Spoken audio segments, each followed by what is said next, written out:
What does squirrel taste like? Squirrel tastes like squirrel. For 1 year, I only ate foods that I grew and foraged. 1 year without grocery stores or restaurants, nothing packaged or processed, nothing shipped long distances. Literally everything that I ate for the entire year came from my garden or that I harvested from nature. My name is Rob Greenfield. I'm an environmental activist who embarks on extreme adventures to bring attention to important environmental and social issues. Basically, I believe that our current global industrial food system is broken. Everywhere you look, it's causing severe destruction to people, to other species, and to the earth as a whole. And so I wanted to do something extreme. I've always had the question, would it be possible to step away from big ag, step away from the global industrial food system, and could I exist without grocery stores and restaurants and actually grow all my own food? I couldn't find people that had done it. So for me, the solution was to do it myself and see if it was possible. When I started, I didn't know how much sun does a carrot need? How much water do you put on your collards or your Swiss chard? I was just literally on the internet researching every plant and how to do it. Food didn't get bland because I ate over 300 species of food. I grew over 100 different foods and I foraged over 200 different foods. So that's almost a new species for every day of the entire year. I made my own flour by dehydrating cassava and yam. Then I could make my own tortillas and bread. I fermented a lot of foods and made things like sauerkraut and honey wine and ginger beer. I ate dozens and dozens of different meals throughout the year that were really varied. So it really didn't get boring. I chose Florida because as someone who had minimal experience, I did want to be somewhere where I could grow food year-round. It can be done in colder climates, but I wanted to choose an easier place since I was just a beginner. And what I chose to do was not live on a farm, not live out in the countryside, because I wanted to impact people. I wanted people to see me growing my food. I wanted to interact with the community. When I arrived in Florida, one of the first things that I did is I connected with the local food growing movement. I went to the community garden. So I just really immersed in the community and got to know people. And I asked people in the community if they would like to have free food growing right in their yard rather than just grass. And the people lined up to have me turn their yard into a garden. And so I ended up having 6 front yard gardens and they were available for anyone to eat from. Quickly, it went from grass to having really enough food for dozens or even hundreds of people to eat from. And they were basically community gardens. Anybody could walk in and eat the food. For the year, I lived in a tiny house that I built out of 99% secondhand materials. It's 10 feet by 10 feet, so very small. You know, my arm span is 6 feet, so I span across most of it.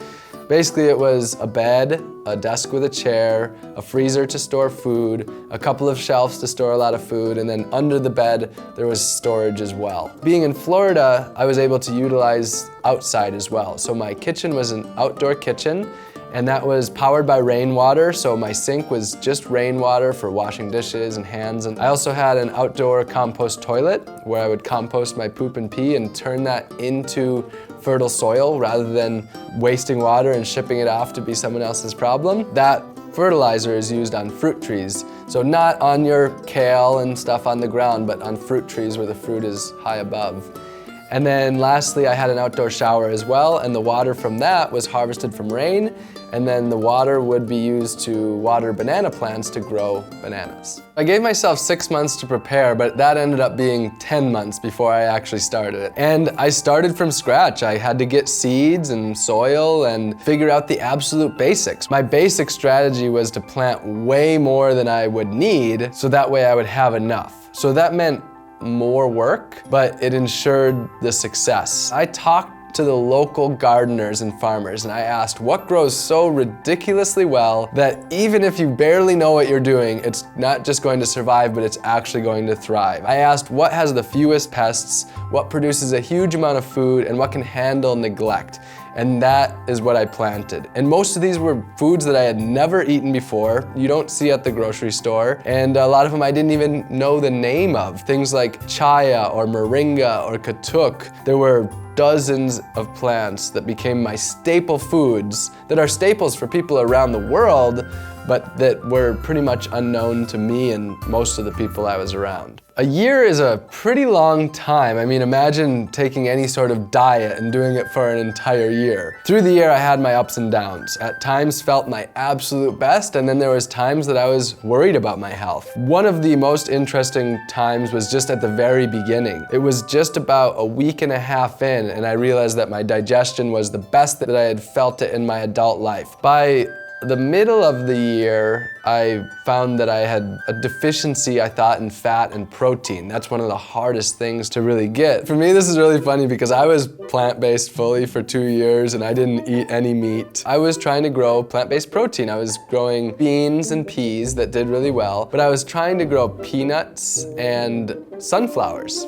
And I was really excited to make my own peanut butter, literally from soil to the jar of peanut butter. I was so excited for it. But the problem was the squirrels wanted my peanuts and they wanted my sunflowers. And I grew, I put a lot of energy into it, and I barely ate just a few because they would eat them long before they were even ready for me to eat them. So in permaculture, there's a saying, and that's turn your problem into your solution. The squirrels were my problem. They were eating my plant-based form of protein. So I ate the squirrels. In doing so, I got protein that I needed, and I took care of something that was causing me a hard time in my garden. Well, I definitely had some controversy over that in the neighborhood, but for me, it's not about black and white. We look at our food on our plates, and because it's a grocery store or because it's a restaurant, we just trust it. We don't think about where it came from, the impact that it had on other people, other species, and on the land. You can look at what I'm doing is you see it direct. You see, I ate a squirrel. But if you are getting food from a farm, even if it's vegan food, there's a good chance they're killing squirrels or rats or mice that are eating the food. So for me, I'm in the direct fire. You see these things that I'm doing, but the reality is that we're all doing this, we just don't see it. And so it makes it a very different thing when you immerse in your food. You start to understand the reality of the dinners that we're eating. And then also, I was in Wisconsin at that time on a trip for the summer. I went fishing and I caught fish, and particularly lake trout, which are one of the fattier fishes that are out there. And I actually ate literally the entire trout, even the head, the eyes, the brain, because that's where so much of the fat is. Also, deer that were hit by cars. So some people would call that roadkill. I call them deer that were killed by cars. So that was basically between the fish and the deer.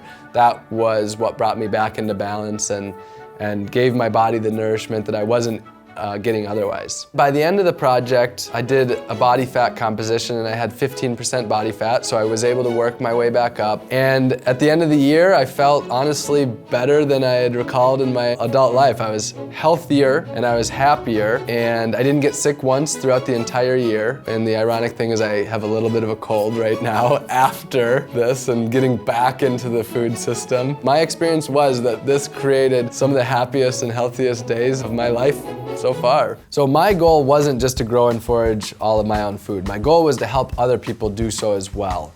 So during the year, I started gardens for single moms, and we built gardens for 5 single-parent families in the neighborhoods and helped them grow their own food.